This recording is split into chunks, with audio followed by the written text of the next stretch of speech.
If your energy, your aura is weak, entities can attack it. The first instance is you want to sleep a lot. You will want to eat for two people. You are thinking for two people. You want to say something else, but you'll end up doing something else. And when you're doing it, you're not happy inside. So neither you're happy this way nor you're that way. You feel that things are under control, but you still don't have control. Where you are doing the action, but you're not happy doing that action, that's when you need to sit and question that, okay, is it me or is somebody else controlling my life? When the energy or the entity is very, very low vibrational, that's when it can lead to possession. The experience of possession varies from how negative the entity is. The physical body of the person does get very aggression. The voice changes, gets extremely physically strong, so much so that even 6 to 10 people cannot hold them down. So how's Dubai? Dubai's been good, cannot complain. Dubai's been very kind. I manifested this, so God's been very, very kind. How did you manifest Dubai? Dubai has always been second home. My grandparents were here, so I grew up coming to Dubai. And it's so funny because this morning on my Facebook story, back in the day we had Snapchats, and of course Yeah. we have it now as well, but 2016 when you were a lot more younger. So I had actually posted a story with my coffee and the Burj Khalifa at the back saying, may every coffee session be with this view. 8 years later, I have the same view from the coffee shop below my building. Exactly the same year. And I was like, wow. So That's cool. I mean, I can say many times that happens when there's like pictures that I take of something, or you just like, you really envision it and you really get into how something will be or how something will feel. It appears and it comes into your life, and sometimes very quickly, and sometimes it takes a little bit longer. I mean, explain that. And manifesting the life that you want, and then also maybe going into the energy of it too, because I think that's one of the things that I can make mistakes with, is when I want something too much, then that feels like it blocks it. So I notice that with little like messages that I'll get from someone. I'll talk about a subject and then all of a sudden, like, boom, a message from them pops right up, and I'm like, oh, how funny, we were literally just talking about him or talking about that topic. Because you work in the laws of nature, how do you properly manifest? So, usually, what has been really spoken about, of course, because of social media, people think manifestation is sowing a seed into the universe's energetic field and waiting for the universe to grow that tree and give you the fruits of it. That's what people think it is. Mm-hmm. But true manifestation is the universe giving you or sowing that seed in your head, and you making all the effort and channeling your energies and your positivity to grow that seed in the energetic realm and enjoy the fruits of that.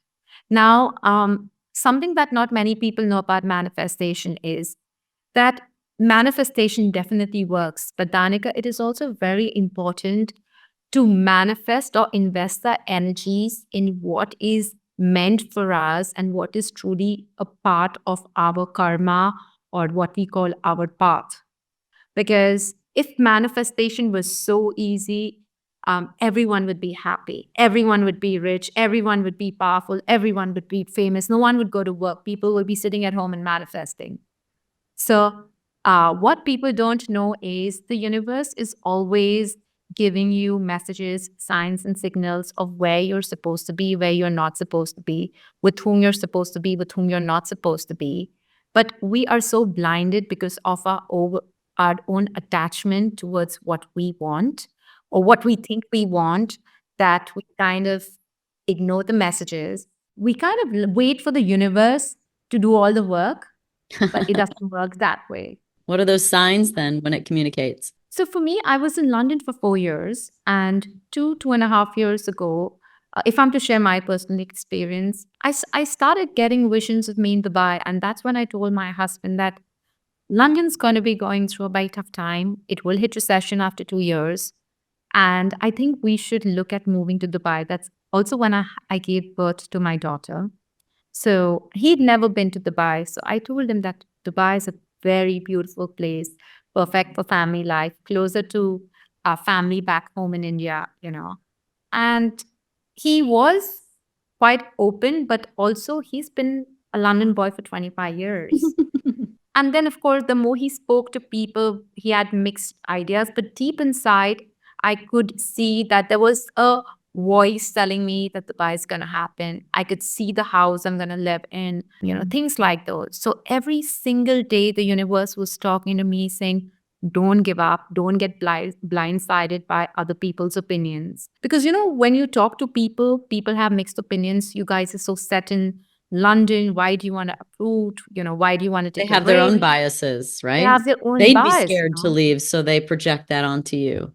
Exactly. So all the projections so, um, I would still hold on to what my faith was telling me. And this year, or rather last year in April 2024, I told my husband it's my birthday, and he's like, whatever you want. And I was like, let's just go to Dubai. You see the place. Let's spend a good 2 to 3 weeks there. And if you like it, great. If you don't like it, then Right. and he loved it. We went back to London and he's like, 3 months, we are packing up. And before leaving from Dubai in April, I'd actually told my cousin that I'll see you in July. And we had no plans. And I actually landed in Dubai in the month of July. So, Wow. so again, it was not something I wanted, because if I wanted to move to Dubai earlier, I would have chosen my path, my partner in that direction, right? Uh-huh. Um, it's something that the universe planted in my head, and I just had that blind faith, saying that okay, if the universe is showing me something, there's a deeper reason behind it. To go back to the manifestation, instead of you going out to get it, it's you receiving the message from the universe. This gets into a lot of topics. A lot of different ways we could spin this, with time collapsing out in the universe and existing simultaneously, and timelines and all that kind of thing. But it also we could talk about free will and whether or not, I know you say that we come in with a blueprint. And Yes. so is this just you following that blueprint? Is this you not having free will because it's a message coming to you? Is this Mhm. just you colliding with timelines in the universe and receiving a message and it landing? Some of them land, some don't. How does that happen where the message comes to you, you receive it, as opposed to sort of going out and sort of having a want for something or something you're aspiring to? Tell me Right. about that, because it's a flip. So, of course, that message came to me 2 years ago, which means the timeline should have been much sooner. Mm. But because we got so influenced because of so many projections, there was a delay in action from our side. I remember it was December 23, so the year before last. And very randomly, my husband during Christmas break, like 5 days before Christmas break, he's like, oh, it's Christmas break. I'm off work. Why don't we just take off and go see Dubai? And I was like, listen, everything is going to be 5 times the price, you know, and you won't get bookings. And our daughter was just about 1 year old. It's going to be crazy rush. It's not the time that you will go and actually enjoy, because A, you will not get hotel bookings. B, everything is going to be 3 times, 5 times the price. C, it's going to be super crowded wherever you go. So with a baby, it gets difficult, right? Yeah, for sure. And I told them that I want you to enjoy or see the buy of how it is in terms of living, Yeah. not as a tourist. So ideally, we should have taken that step much before it happened. But the choice of free will that we gave into projections of other people, we gave into our security that London, everything is secured, everything is fine, we have great work going, everything is on paper is fab. So why should we take that chance? So there was a delay from our side. So coming back to Danica in terms of karma and choices of free will, it's exactly like GPS.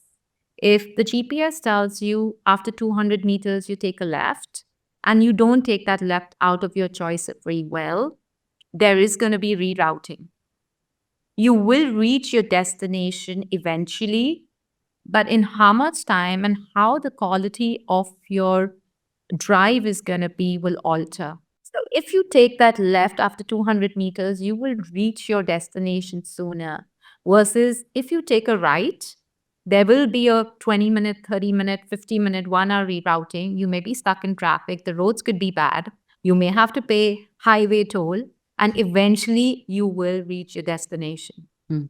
So you cannot evade karma. Yes, you have the power to choose your choice of free will, but sooner or later, you have to, if not in this lifetime, another lifetime, come back and clear that balance or release that karma. Talk about karma. I feel like this is something that has a lot of different ways of defining it, but what is karma? Karma for me is the collective energy of your intention, action, and your reaction. So that is what karma is. Usually people say that, oh, I had the right intention. But if you do not act upon your intention, it's incomplete. Now, Hmm. many a times people act upon that intention. So, to give you an example, I mean well for you and I act upon it.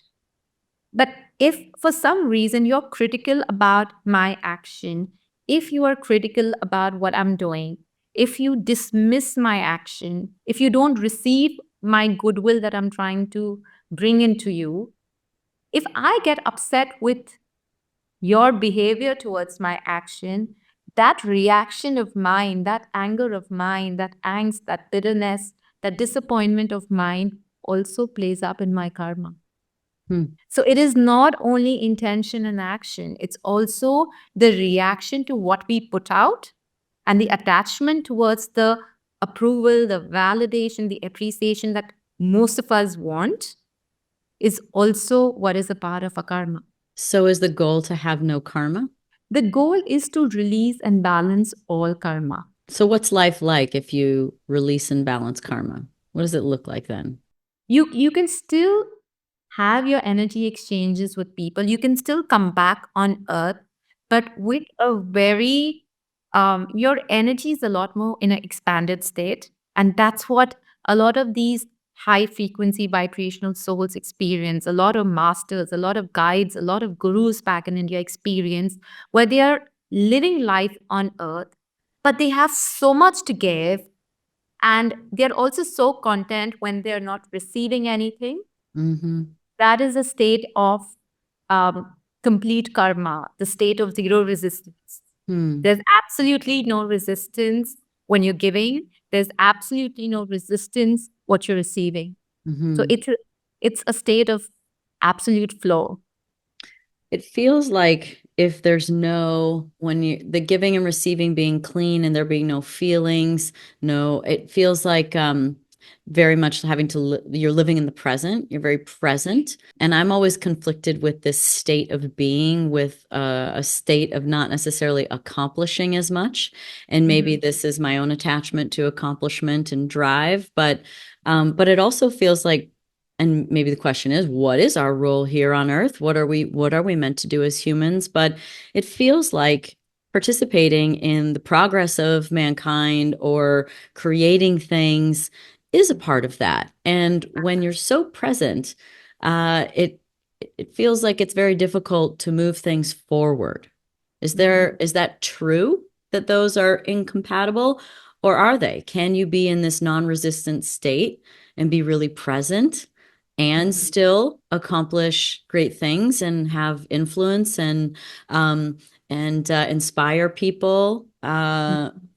Or are they not? Or is it just a different sort of way of living? It's very relative and depends from person to person. People think that our life purpose, our purpose on earth has to be larger than us. It has to be larger than life. It has to be giving back to the society. And that's where I differ that your life purpose can be just being who you are. Your life purpose can be feeding someone on the streets and saving them from dying. Your life purpose can be just giving somebody a lift so that they get on to a work meeting so that they can make millions. Your life purpose can be something that small. But I think people or a part of their ego, with all due respect, they want something bigger. They want more. They want to make a difference. That's the So ego. life purpose doesn't have to be larger than you. It's the mere small acts of kindness Mm. is what makes a world of a difference. Why is it so hard to just be? Why is it so hard to really know who we are? I feel like that's always been, I mean, I'm 42 and man, I feel like that stuff didn't come along until like my mid 30s even. And it's seems crazy that knowing who you are would be so difficult, but I think Mhm. it is. It is when you choose a certain path to follow. So, I'd written a book which was launched almost 4 years ago during COVID, which is called The Vertical Path. And in that, I talk about the vertical axis and the horizontal axis. Most of us, and I would say almost everybody, including myself at some point, we are so programmed, so tuned to live life for our body, to live life for our ego, to live life for our personality self, that we are living on the horizontal path. Mm, The horizontal path is everything that we do in terms of our intentions, actions, reactions for survival, for hmm power, for fame, to live life on earth comfortably. That includes work, luxury, relationships, etc. And what happens is when we accomplish all of that, we realize that something's missing. Right? And then we start questioning the vertical path. Your vertical path is the life that you lead for your soul. So, one is the personality self or the body self, and one is your soul self. And unfortunately, no one really teaches us the lesson of balance. We keep living this life on the horizontal axis or the horizontal path. And this is with everybody. Everyone who's successful are still somewhere looking or they feel that something's amiss. You know, what next? What next? What next? Mhm. And then they slowly start their journey on the vertical path. That's when they get into, okay, what next? What's my purpose? Who am I? You know, why am I here? So Yeah. when you start getting these questions, it means you are at the tip or at the base of your vertical path. You're Mm. starting your journey there. But then you can actually choose that path from very early on in life. You know, you don't have to choose either or. You Hmm. can lead a very balanced life where you can enjoy all the luxuries as well and still listen to what your soul needs. That's something no one teaches us. You know, our parents, even in terms of all the holy books of the world, you pick up the Bible, you pick up the Bhagavad Gita, you pick up the Quran, you pick up the Guru Granth Sahib, you pick up all the religions of the world. They teach you, or they teach you, or they preach for us to be a better soul, for us to be kind. But no book teaches us of how to do that along with leading the life that we're leading, Right. you And being know, human still, and be humans. being on this earth and participating and enjoying the duality here and the beauty and all of the things that are it is to be a human. It feels like And this is like a 3D 5D kind of like that's axis that's right. where this linear life of like go get something, achieve, put the effort in to get it Mhm. versus this sort of more 5D reality of everything existing simultaneously. And when you live in your truth, that you don't actually have to go out to get it. It comes to you. And maybe that's the Absolutely. connection of the dot between maybe that's what you said at the very beginning is that it It's comes it's to you. yeah, it comes to you. Yeah. One of the things I've been kind of fascinated with for a long time is this, prophecy of or this belief that we're shifting from 3D to 5D. Yes. Is that happening? And what is that? Because I've thought of so many different ways that this will happen, has Mhm. happened, or how it will feel. So please explain to me what is going on with transitioning if in fact we are shifting from 3D to 5D. So I am going to answer that question, but I would like to take this opportunity to give a little bit of context to why the entire collective consciousness on earth is moving towards awareness, why this 3D shift is happening from 5D. We Okay. know the shift is happening. We are all feeling it. If you notice, last 10 to 12 years, all of a sudden, everyone's talking about spirituality. Everyone's talking about energy. It was not heard of before, you Right. know. And I want to take a moment to first talk about why is it happening, because that will start adding things. It will Okay. make things a lot more clearer. Great. I remember 2012, 12, 12, 12 was supposed to be the end of the world. The Mayan calendar had predicted it, and there was this hoo-ha about, is the world really going to end? On 12, 12, 12, there was a major transformation, and it's also proven by NASA that the Earth's axis shifted by a certain degree. Hmm. And after that shift in axis, during 12, 12, 12, we came in contact with what we call the photon belt. Now, photon belt is a galactic energy space in our solar system that has a direct energetic effect on the consciousness and the spiritual mind of a person. Mm. So, if you look at the solar system, the sun, all the planets, in astrology, be it Western or Eastern astrology, they all have certain influences on human life. Hmm. Venus has an influence on luxury and love life. Your sun has an influence on power. Mercury has an influence on communication and creativity. So all these planets and elements of solar system has a direct impact on our human life. But there's not a single planet that has an impact on our spiritual energetic field. It's the Hmm. photon belt that has that impact. Is it because So of its 2000, frequency? Some kind of because frequency? of its frequency. Okay. Yeah. Okay. So in 2012, we just came in contact with the photon belt. 2018 onwards, we did enter, but we were at the rim of the belt. And as each and every passing day, passing year, we are getting into that belt. And that's why there has been so much of an awakening. That's why there are many more light workers, healers. People have become a lot more conscious. People have started questioning their existence. People are questioning religion, science, technology, questioning their purpose on earth. So it's because of that electromagnetic waves in the photon belt that has brought about this 3D to a 5D shift. If I'm to go, because I'm an Indian and I'm religious agnostic, but if I'm to kind of talk about what even the Hindu mythologies say, we talk about the age of the light and the age of the dark, and the age of the dark, what we call Kali Yuga and Right. Satyug. Okay. And it's also predicted that there will come a point that the light age will come back again. And that is actually going to happen after 2036, because after 2036, that's 2036 year, we are going to be in the center of the photon belt. And that's going to change things for the human consciousness. So does that mean we enter like a gap in it, as in a belt, meaning like the rings of Saturn kind of thing, and we Yes. cross through it, we're And we are inside of crossing it, and through then we'll that go right through now. again? Yes. Okay. Wow. Yes. How long is this And whole process? it's going to take almost 2000 years. Oh, geez.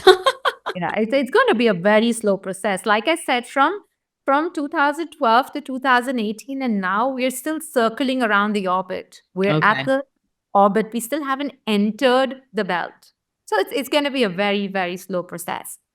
So that's why New Age spirituality is budding. That's why everyone's becoming so conscious. Mm. Now, talking about the 3D and the 5D, let's understand what that means. 3D is all about the object or body, space, and time. No one, unfortunately, talks about the 4D.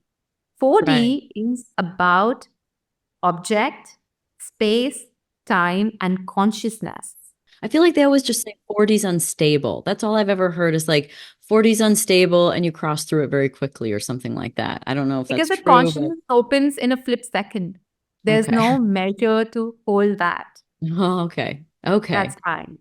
And 5D is about object, space, time, consciousness, and the energy that consciousness emits, positive, negative. So in the 5D realm, what your consciousness, where you're coming from, at what level you're operating, level of awareness, wisdom you're operating, your intentions, your affirmations, your manifestations, Mm, whatever that becomes the vessel, your consciousness is the vessel for you to channel that energy, right? And that energy is fueled by the cosmic or the divine or the source. So we are no longer, there are still many people, if I may be honest, Danica, there are still a whole world of people who are still stuck in the 3D, right. who are kind of still stuck on a low vibrational frequency. And of course, we can just hope that, they find their consciousness and they find their light. But we still haven't completely moved into the 5D realm. Uh-huh. We are literally becoming conscious. Yeah. So is this because another thing that coincides with this 3D, 5D is a new earth? Yes. And another concept and idea that I've been it's all under this 3D 5D old earth new earth thing, and what will that be? And I've contemplated, it's like, will it just be a transition that we make in frequency, because they say that it'll exist simultaneously with us, but we just won't necessarily be even aware of the people that aren't in our frequency? Or will there actually be some sort of a split energetically, like apart and maybe in time and space in some way? And I think what will happen when this shift happens? And I'm like, I feel like it'll just be like amnesia. You'll just all of a sudden just be like in a new reality, and you won't even realize it's happened. But your Yeah. reality will only include those that are participating in that same frequency as you are. So what is this new earth? What's really happening? So you've said that very well. So again, the split is going to happen, and it's going to happen so rapidly because when you're vibrating in the 5D world or the 5D realm, all your low vibrational frequencies, all the people who no longer vibrate on that frequency, all the jobs, all everything that you've been doing, your habits, your day-to-day habits will all be leaving your energy field. So one minute you may like a kind of food, overnight you'll be like, I'm done with this. It could be a job, it could be people may just completely give up on what they've been doing and they may kind of want to try something new, something more meaningful, something more creative. So the frequency of the 5D is so powerful and it's so fast paced that it will spin out. It's like a spin dry, right? It's literally like a spin dry. It's moving at such high vibrations that you will be compelled to let go, and your consciousness will not even register what you're letting go because it's happening so fast. And it's in alignment, and I feel like when things are in alignment with you, that Yeah. there's like the resistance is so low, like it just everything just feels like it falls into place correctly, or it just kind of like it's like an Yeah. isness. It's like radio transmuter, right? I mean, there are all kinds of song playing. Depending on what frequency you're tuning in, you get to hear that. So in a 5D realm, when you are throwing out such high vibrational frequencies, subconsciously, unintentionally, you're also attracting high vibrational frequencies. And when I say high vibrational frequencies, it does not only have to be people, it can also be work opportunities, it can be Sure. spiritual growth, it could be financial growth, it could Mhm. be any kind of growth of that frequency. There are elements floating in space, energetic space, and there are all kinds of elements. There's good, there's bad, there are elements of different frequency. At whatever frequency you're tuning, the universe is throwing that at you. You mentioned frequency, and this is probably one of the things that I'm the most sensitive to. Everything from like electromagnetic frequency to human frequency and Yeah. resonance and attunement. We are all human lie detectors, that we've sort of Yeah. turned off our ability to know that, and that we're in a time in on this planet where we're being called to tune into that, because we don't know what to trust anymore. Do we trust the news? Who do we trust? Do we trust a documentary to tell us the truth? Who paid for it? We don't really know. And the only way we can really get to real answers is that we become really connected to ourselves, our body, our soul, the information we're getting. Even something simple like a song that was written from the heart, like, lands different than a song that was written disconnected for someone because it rhymed. Like, truth has a frequency, and that Absolutely agree. we're always we generally all really know, but we just don't listen to it. And That's so, right. do you believe, is that true?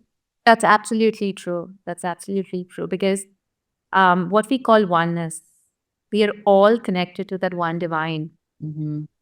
And like we say, that we are all a seed of that consciousness or that source, which Hmm. is within ourselves. Hmm. But we are so consumed with our other levels of our being. And when I say other levels of our being, Danica, we are multidimensional beings. We have an aura, we have our physical body, we have our mental body, how we process things, or how we process information. We have our emotional body that reacts to information and our reality. And then we have our soul body. Now, we as human beings get so consumed in the four other realms or layers or dimensions of our being that we often neglect or forget the fifth dimension, which is our source, our core. And that's where the intuition comes from.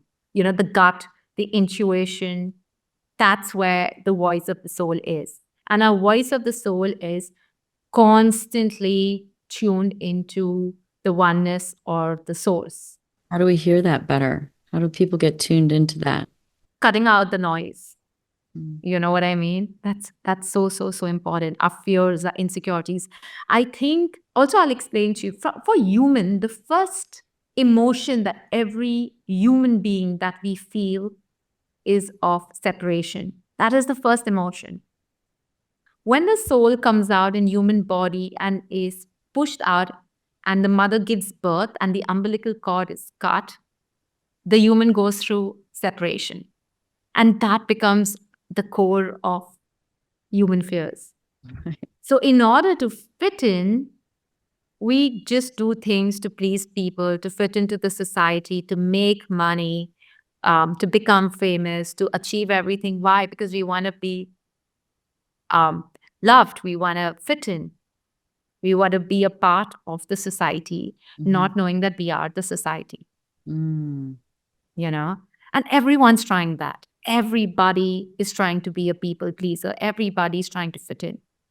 So we do everything, like I said, the vertical path and the horizontal path. We get so consumed in living for the body that we forget to live for the soul. And the soul is the one that is constantly guiding you because it's connected to the divine.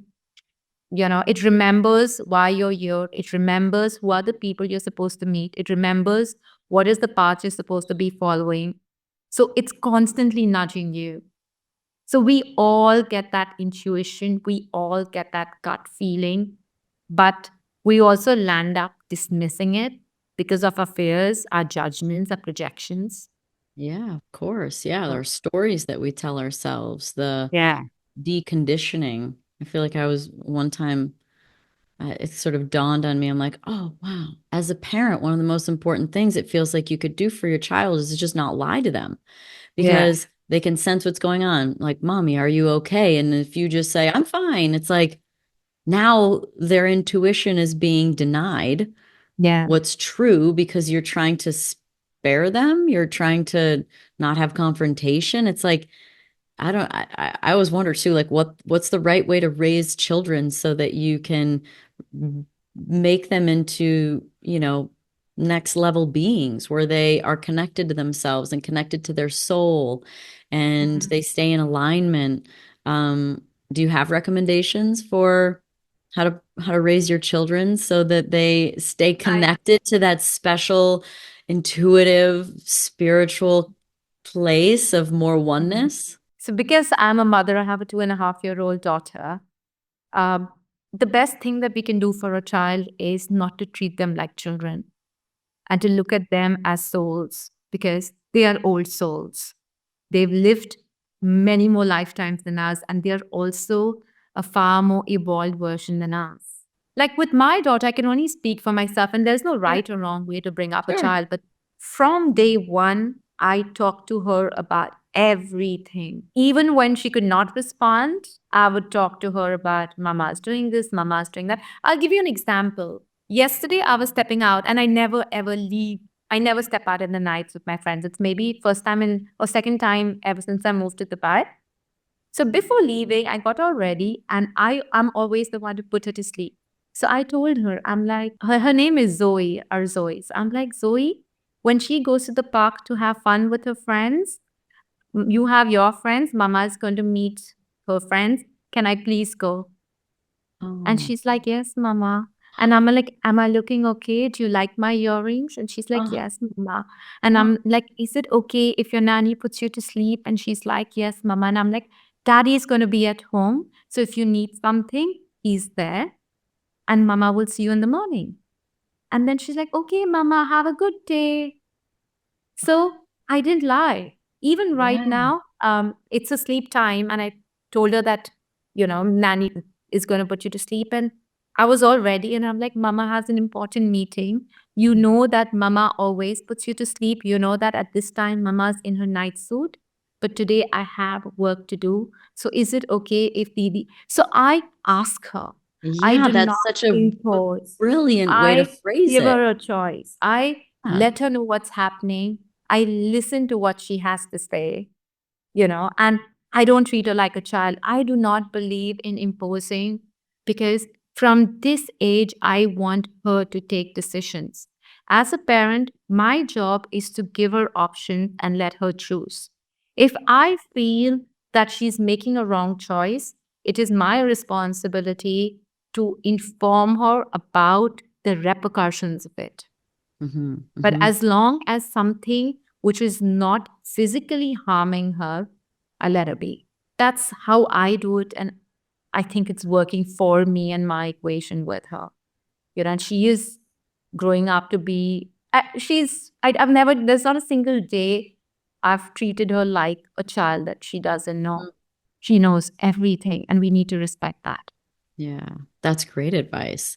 Because even as an adult, if your partner, or your husband, your wife, or someone was saying like said to you like, "Is it okay if I go out with my friends?"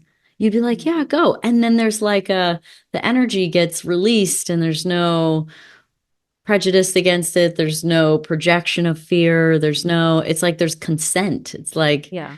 And there's some also love. a sense of security that Mama is going Right, to come back.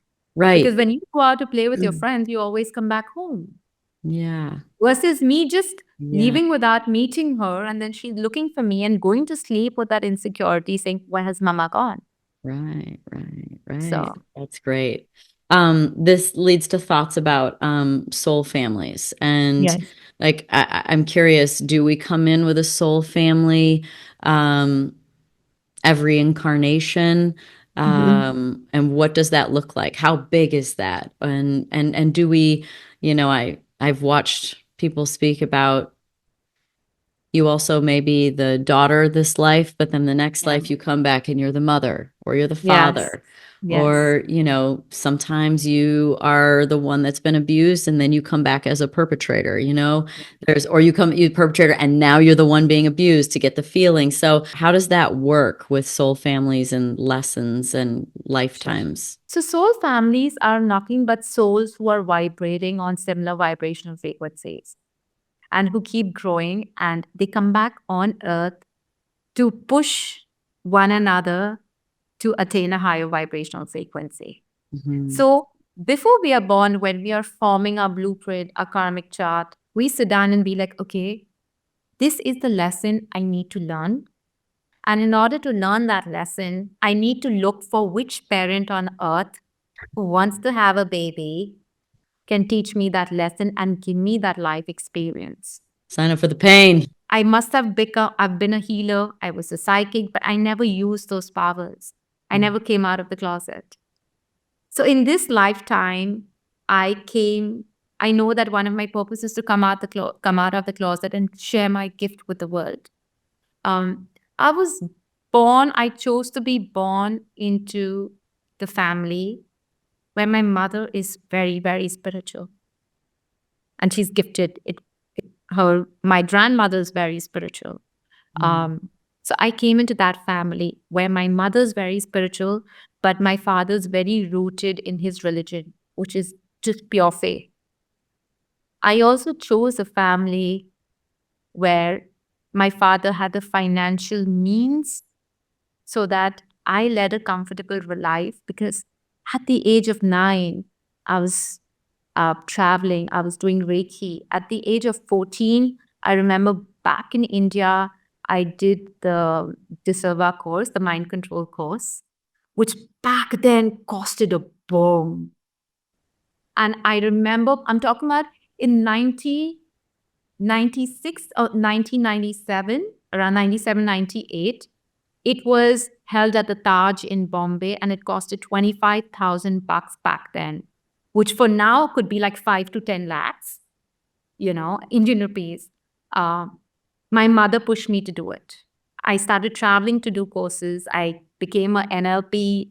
I did my NLP PhD by the time I was 19, 20. I didn't do my PhD, but I became an NLP master. I didn't do my PhD. I became an NLP master. I did a 2-year course because I didn't have to think of choosing a career path to make money. Right.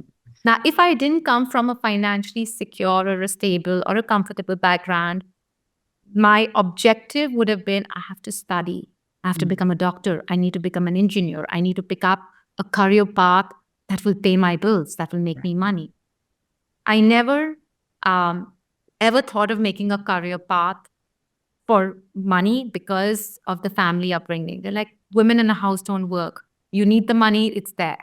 At one point when I started doing my work, my father would be like, don't work. I'll give you what money you're making, sit at home. But that was the gift for me to channel the gift. But for me to learn my lessons, also, I've chosen same family. My lesson in this lifetime, one of my strongest lessons apart from many, is for me to be assertive. I couldn't stand up for myself. There was an imbalance. Either I would get very suppressive or I would get very aggressive. And from growing up, I was always said, you need to keep quiet. You need to keep quiet. You don't have a say. You need to keep quiet. No one ever taught me how to stand up for myself. So, do you see that to learn a lesson, I attracted the exact opposite of that? Because that's only when we experience the opposite, we Yeah. learn the lesson. Yeah. And then I attracted situations that kept pushing me to stand up for myself. And those situations were personal relationships. It was people, it was friends, it was family, it was love relationships that kept triggering me so that I could stand up for myself. There are a lot of lessons I'm still like, no matter what milestones I've achieved, my father will always be like, good, but be grounded. Good, but be grounded. I launched my first book when I was 28, which was a big thing in my family. No one in 7 generations had written a book. And he was like, great, but be grounded.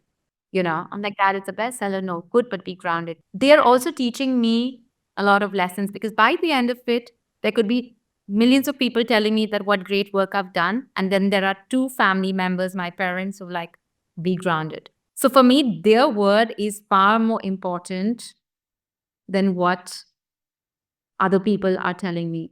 So what I'm trying to say is, we choose our family for our purpose, and the purpose can be anything. We choose our family to get onto a certain career path. Mm-hmm. We choose our family to learn certain lessons and also channel our gifts. That's also very important. We also choose our family through which we can lead to meet other people that we're going to meet in the journey of our life. Of So, for course. Yeah. example, if you are destined to be with someone in India, and you cannot choose a family who's living in Africa who's never going to get out of that village. Now, do you keep reincarnating with the same soul family? Or are you saying that Most each of the time, incarnation is a new lesson that requires a new family? no, most of the time it's the same family. But Mm-hmm. like I said, the family is huge. There are Mm-hmm. like Yeah. thousands of soul, Mhm. in vibrating on similar frequencies up and down. Unless and until you've broken the cycle of a specific lesson, you've broken a cycle of finishing your karma or balancing your karma or releasing your karma, you may not encounter that particular soul into another lifetime. But that particular soul can still be a part of your soul family. Well, you said seven generations hadn't wrote a book. And Yeah. when I was at the gym this morning with my girlfriend, who I work out with, that's very spiritual and does a lot of healing work energetically, I was like, "Do you have any questions for today?" And the one she Yeah. wanted to know about had to do with ancestral healing, Mhm. because of the work she does. She gets into a lot of this with people. Healing seven generations, both directions, is what they say Mhm. happens when you heal an ancestral wound. When you go backwards, okay, go ahead and explain what that means in the generations backwards.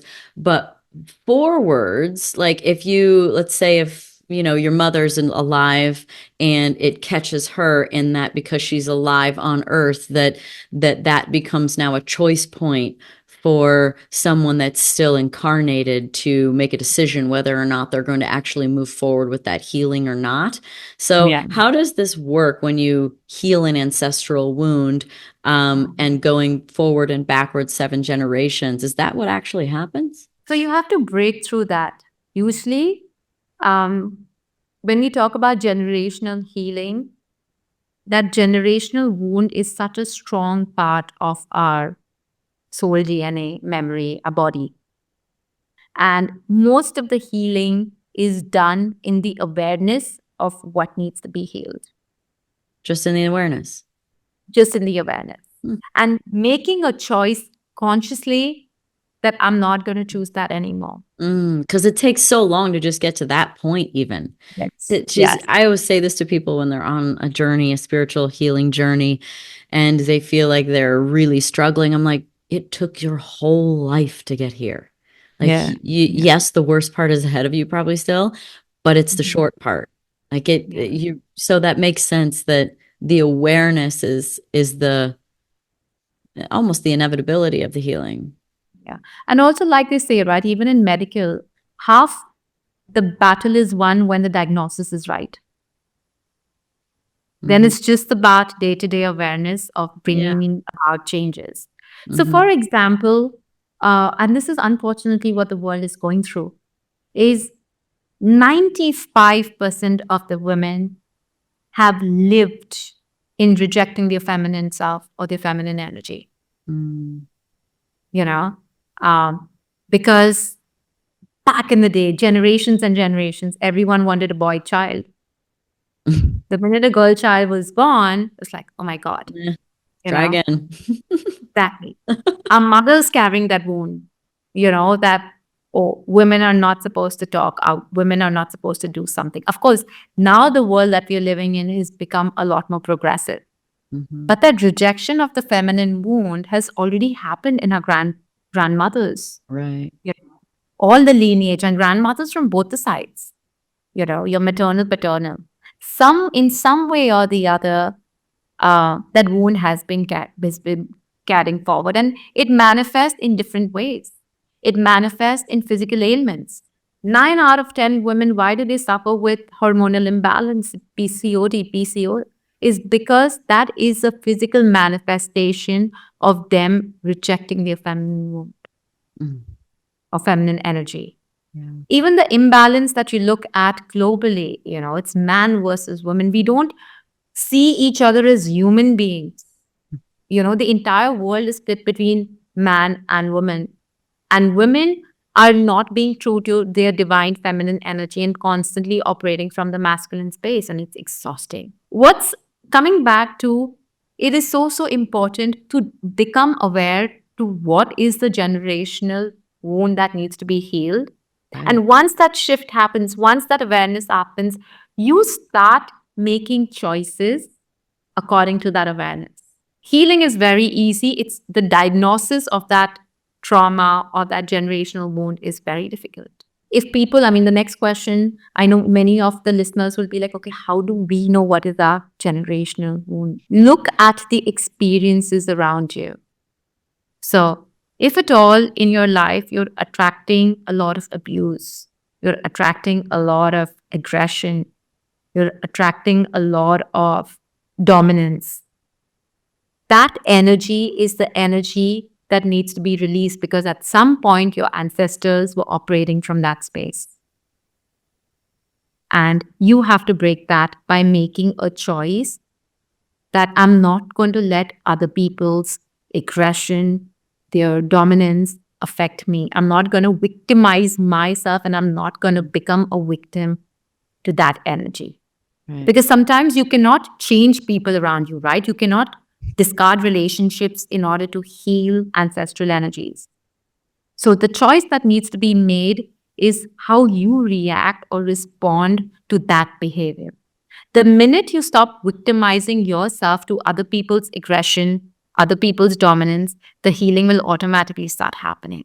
Yeah, you're taking steps in the right direction to change the pattern, to live differently and Yes. have and be conscious. One thing that tends to be, I think, the most challenging dynamics, at least in my own life, is relationships. And I'm Mhm. curious because I get so fascinated with the role of intimate relationships and the kinds of roles that are played. What is the truth to our twin flames a real dynamic that exists in our reality, and what is that?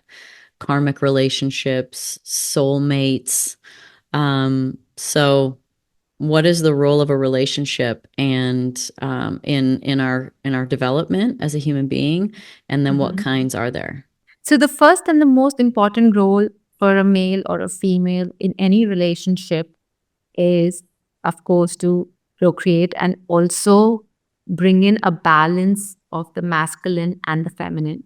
The right person, karmically or holistically, for a male is to be with a woman who will balance his feminine energy.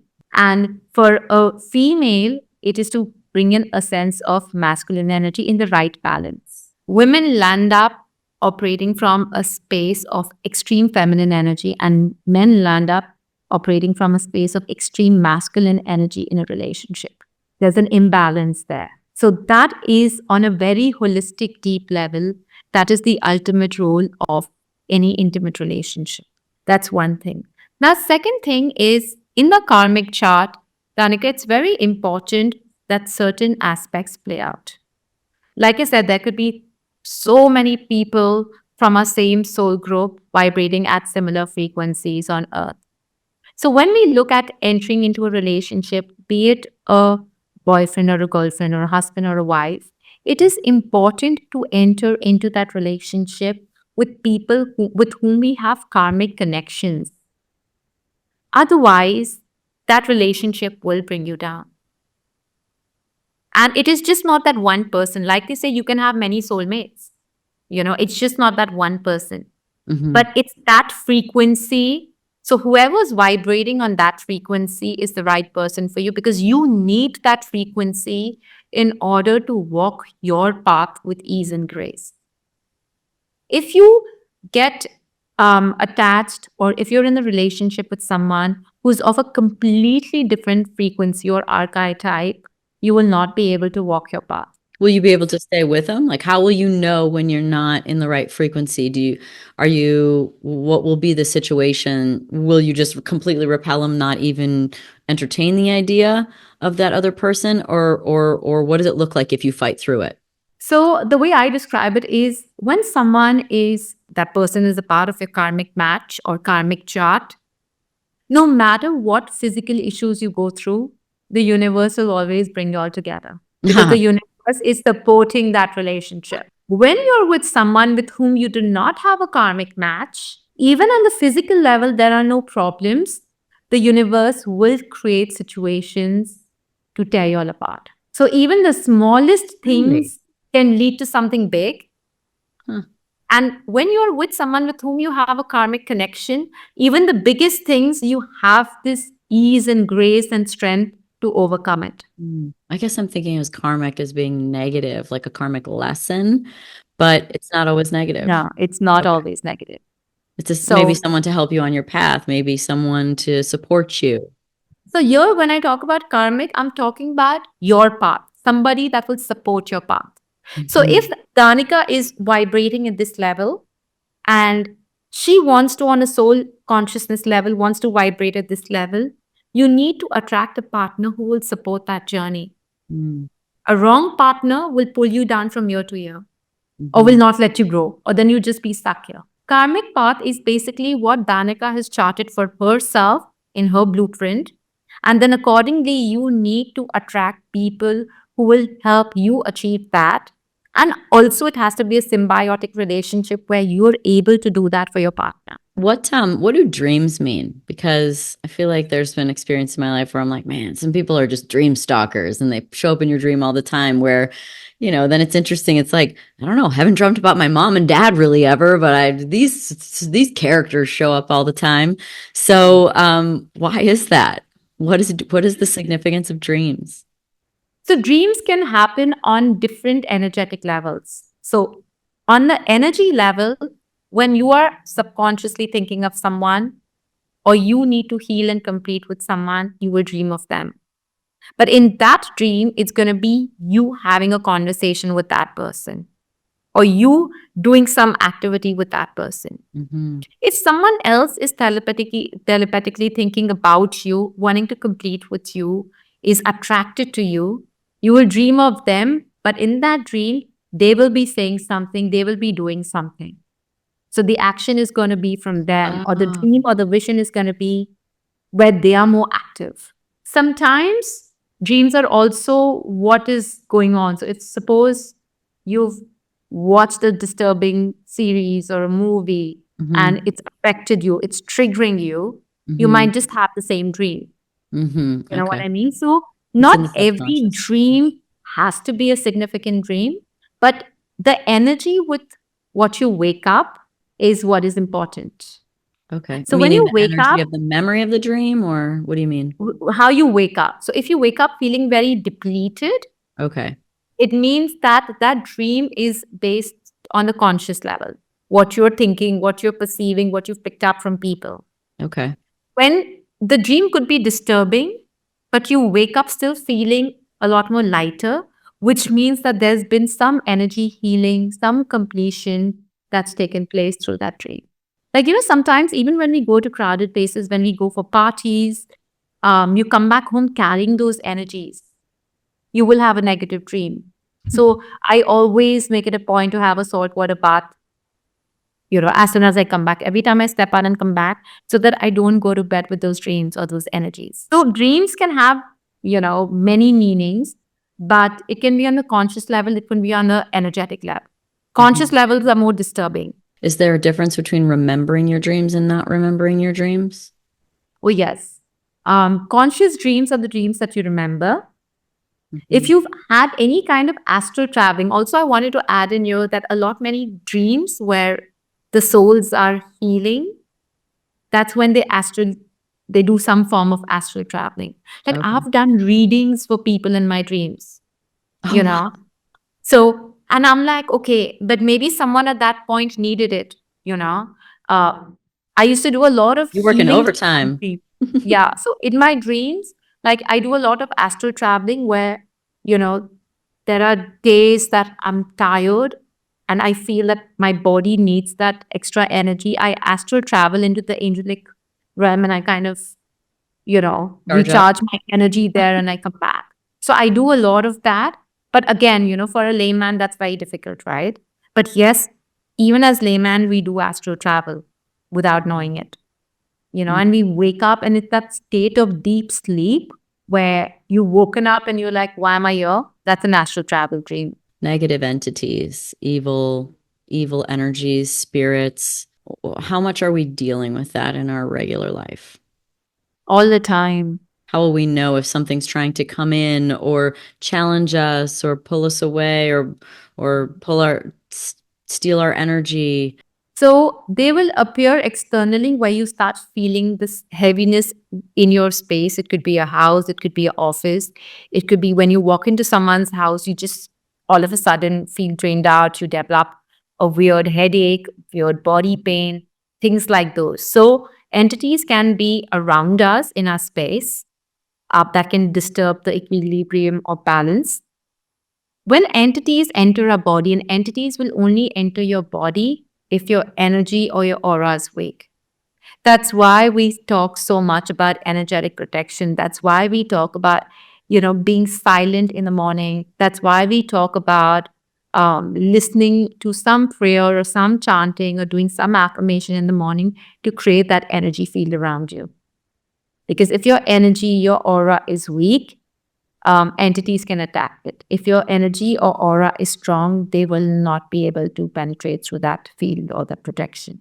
Ah, If at all you do have an entity attack, which is very, very natural and it's not something to be scared of, the first instance is you want to sleep a lot. You will want to eat for two people. You are thinking for two people. So everything that you are doing in your day to day life, you are doing it multifold. hmm. You know, um, you're not able to take decisions. You have a brain fog. You want to say something else, but you'll end up doing something else. Mhm. And when you're doing it, you're not happy inside. So neither you're happy this way nor you're that way. You feel that um, things are under control, but you still don't have control. Where you are doing the action, but you're not happy doing that action, you're not happy with the end result. Hmm. So that's when you need to sit and question that, okay, is it me or is somebody else controlling my life? Hmm. So that's the best way to kind of know. And once you know that, again, it's with awareness, you can gently tell that entity that, you know what, you're not meant to be here. I'm releasing you into light, and please take back all the energy, all the projections and judgments that you're leaving behind belongs to you. Please take it back with you. And you Hmm. could just do like an energy prayer. You can just protect yourself in white light. In certain cases, when the energy or the entity is very, very low vibrational, that's when it can lead to possession. Are exorcisms really, can they really actually take entities out of the body? And what is it when someone's been hijacked? Because maybe that's even a sliding scale of what that looks like. Maybe it's not like the movie The Exorcist every time, Yeah. or maybe ever at all, barely. But maybe it's just someone who just operates from a low consciousness, that makes poor decisions, that ultimately just doesn't do well with their life because they're being run by someone else. Is it like that, where the possession level can vary quite a bit? No, it is pretty obvious that the possession is present, and it varies. The experience of possession varies from how low the vibrational or how negative the entity is. Mm-hmm. I have dealt with few cases of possession. I have also released. I used to do that years ago, but I made a conscious effort not to Wow. enter into that field. It's exactly like how you've seen movies, minus all the scary faces and Head the spinning and body. Yeah, none of that. But yes, the physical body of the person does get very aggression. The voice changes, gets extremely physically strong, so much so that even 6 to 10 people cannot hold them down. And I'm talking about like a teenage girl who's 13, 14, cannot be held down by 10 people. She's fallen from a second floor of a house and not a single scratch in front of us because I was there to release and perform I won't say exorcism, but I call it spirit releasement as a much more softer, kinder, more relatable word. So all of that happens, all of that happens. And it can be quite scary for the family members, but also that soul is of. See, every possession happens because that entity wants something.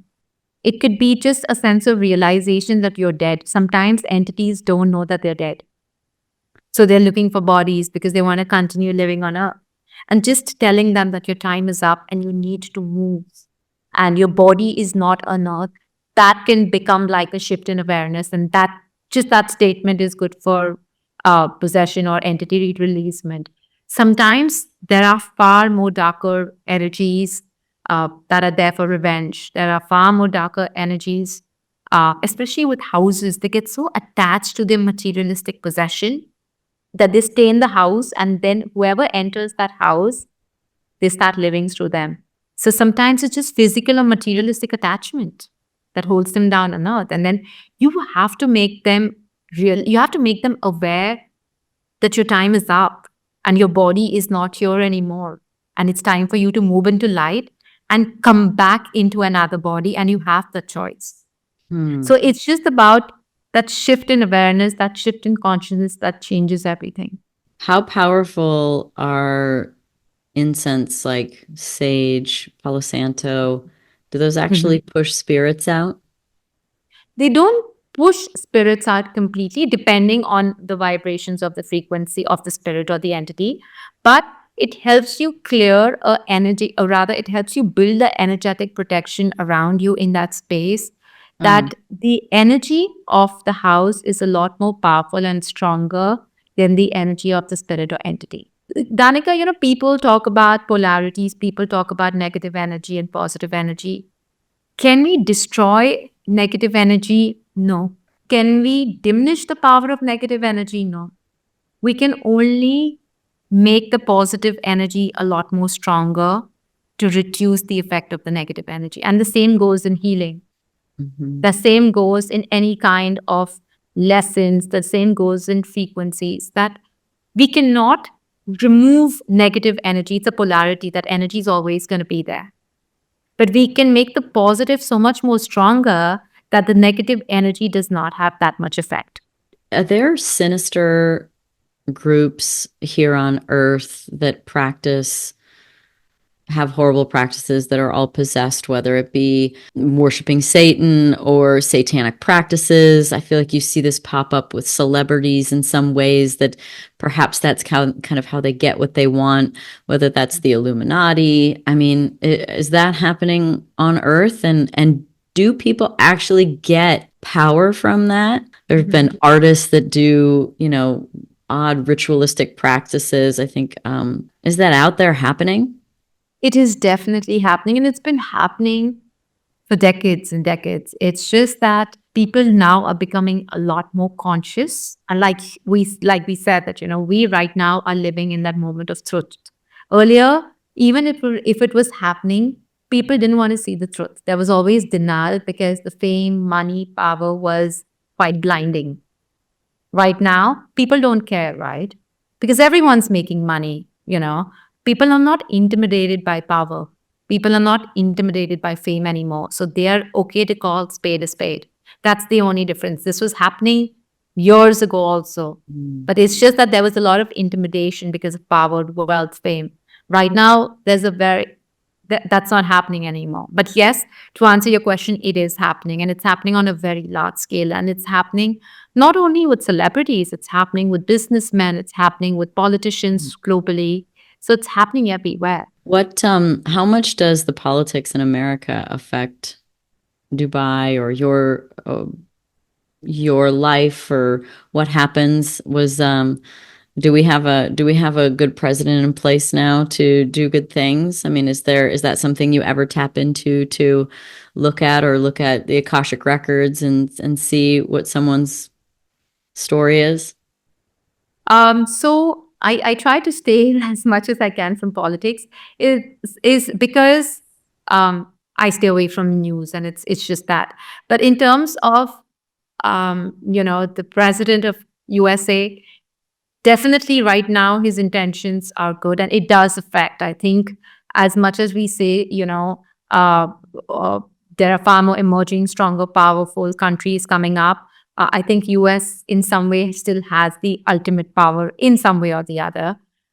Definitely he's got his intentions right. He's got his strategy right. There is going to be a lot of changes and reform coming in 2025, which is going to be extremely fast paced. And the effect of that is also going to be seen immediately. A lot of politicians want to make reforms, but the effect and the results are more long term. I think with Mr. Trump, it's going to be very rolling, very fast paced, and very immediate. Uh, Results will be seen March to July. There'll be a lot of positive changes. There will be more stability in the economy globally, thanks to him, which will only come in, I think, after August this year, energetically speaking. Now, to answer the question, do I tap into Akashic records of these politicians and these powerful people, celebrities? No, for the simple reason, Danica, as a psychic and the gift that I have, I am very, very strict on certain protocols I personally follow. I do not hack energies, or I do not tap into Akashic charts or people till the time I do not have the permission to do that. There's usually a prayer, there's usually an intention at the beginning, and there's a permission given when I've had Akashic readings where there's a certain protocol that you do at Yeah, the yeah. beginning, correct? So I'm very like I've never done my husband's reading. I've never got the Really? permission from him. And I don't, and I'm not even tempted, you know.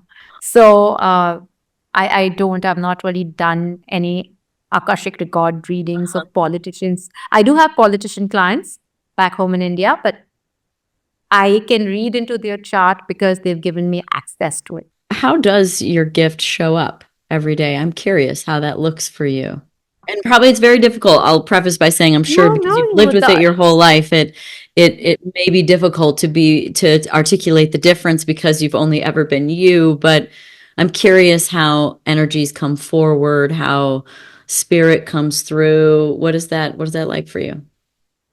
it's like my normal days. Like I wake up, I do my prayer, I invoke certain ascended masters, deities. I see my I see Archangel Michael. I invoke Hanuman energies to protect Mm, my day. I start my day with affirmations.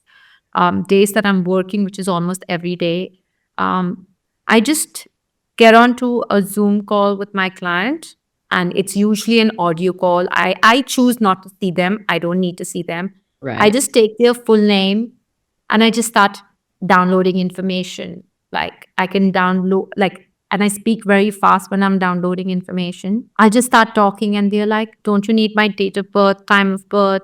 Don't you need to see me?" And I'm like, "No, it's just the voice and your not even your name, it's the voice." I usually take the name so that I know how to address them. But it's with the voice, and I don't know how it happens. Yeah. It just happens. And the feedback that I've got, I mean, I've been doing this for 17 years professionally and I'm doing something right, but I don't know how I'm doing it because most of the time, 9 on 10 times, it's bang on accurate. So, or at least that's the feedback that I get. So there's no, like, I don't even say a prayer, you know. I could be dropping my child to school 1 minute, come home, I may get onto a Zoom call. I may not even get that time to say a prayer, to invoke energies. I don't do any of that. I don't do even light a candle or a sage stick or incense stick before starting work. I just get into it. That would be fascinating. I've had a lot of different readings of sorts, whether they're Akashic readings or to past life regression or astrology readings. And, Yeah. I'm always fascinated with people that are able to really tap into um, that flow state of that information. I feel like something I've been thinking about a lot lately is there are so many people I feel that are highly sensitive and that don't know what to do with that energy. And I don't know if that was your experience, but just people that can feel other people's energy so much and how confusing that must be from a young age to either be trusted that that's happening or to know what to do with all of that. And I feel like a lot of times this is what leads to people with addictions or escapism of sorts because it's not because they need a break. So for me, I was very lucky that at a very young age, I had a guru who was a Reiki master, and he taught me a lot of healing techniques and healing modalities. For me, it came to me. I won't say very naturally. I had to really work on it to build that wall around me, so I'm not constantly tuned in. So Hmm. now, when I'm not at work, I'm a very normal human being. I'm not tuning into energies, but it's come with years and years of practice. Hmm. For the longest time, even when I'm at home, when I'm with my family, when I'm out with my friends, I could see entities. I could be talking to my friend and simultaneously do spirit releasement, pick up energies from people. Not anymore, but again, like I said, it's years of practice. Hmm. So I now it's become a lot more easy for me to switch on, switch off. Hmm. But yes, for people when they are starting their journey, that's why energy protection is so important. Anyone who wants to or is dealing with, or even if they're not dealing with occult or energy, even a normal person in your day to day life, you need to constantly protect your energies because you're giving and receiving so much energy, and not only in your physical space, even your social media, you Sure. know. Sure. Every picture, every sound, every reel, every video that you're, uh, you know, perceiving, you're picking and giving so much of energy to it. What is the energy of this next year, of 2025 that we're in? I sat down with she's a medium actually, but also works with, does a lot of work around astrology. She said Mhm. it's a 9 year, so it's a Yeah. completion year. So I'm curious what that means, what's come through for you for 2025 as it's already off to a bang on some level, at least here in the United States with fires and all kinds of crazy things happening. So what are we in store for? So 2025 is, of course, the number 9, and it is going to be a year of money, wealth, but also karmically. And this astrologer is right. It's a year of completion. She uses the term completion. I use the word energy balance. This year is going to be a year of balance. 2024 was very, very challenging. It was the year of Saturn. Saturn in astrology is also called the planet of karma, teaching you very tough lessons. All your karmic baggage that you were holding on to, all the lessons you were not learning, 2025 has taught us that. And the fruits of those lessons are going to be shown in 2025. So that's where the completion comes in, that you've sowed the trade, you've done all the hard work, and this year is how you, or when you're going to get the fruits. But it's Mm. also on a deeper level, balancing and leading a middle path rather than going into extreme energies.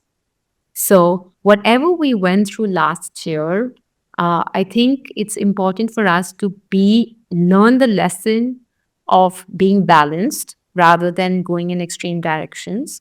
And it's also the year where whatever pain, suffering, whatever extreme situations you went through last year, the universe is going to balance that energy in some way or the other. So, this is literally a double balance where you're not only balancing internally, but there's also going to be, if I was a tarot card reader, I would have pulled out the justice card, saying there's going to be justice, but I say balance. So, yeah, 2025 is going to be a beautiful year, but it also depends on individuals of whether they've learned the lesson last year, because if they haven't learned the lesson last year, this year the lessons will get tougher and the Mm, balance will come in much, much later. mm. If you've learned the lesson, balance will come in with ease and grace. Good. That's good. Do the Mhm. work. Always down Yes, to do the work. absolutely. Good. Well, Tamanna, thank you so much. I have to say that when I came across you and watched an interview you were doing and just, resonated so much with what you were saying and so curious about it. And then I found you on social media and started following you and you messaged me like right away and I was like, "Oh my God, I love the universe so very much." Uh, I just So, intuitively so connected with your energies, and I'm so glad I did. oh, thank you. Thank you so much. And thank you for helping so many people and sharing your gift and having the confidence and the clarity to do that. Thank you so much. It's been pleasure being with you, your Danica, and look forward to seeing you and meeting you in person very, very soon. I'd love that. Thanks everybody for listening to the Pretty Intense podcast today. I hope you enjoyed it. If you like what you heard today and you want to hear more, please click on the subscribe button.